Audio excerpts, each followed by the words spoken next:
Go to CapCut, New Project, we select the video,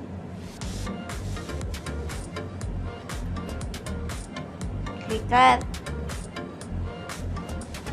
we select the video, click here, click on Format,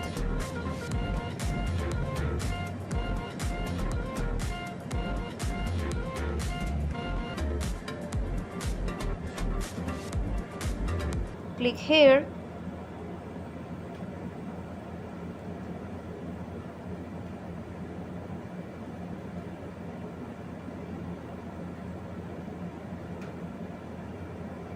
and fine. Goodbye friends, subscribe to my channel and tell me in the comments if it helped you with this video.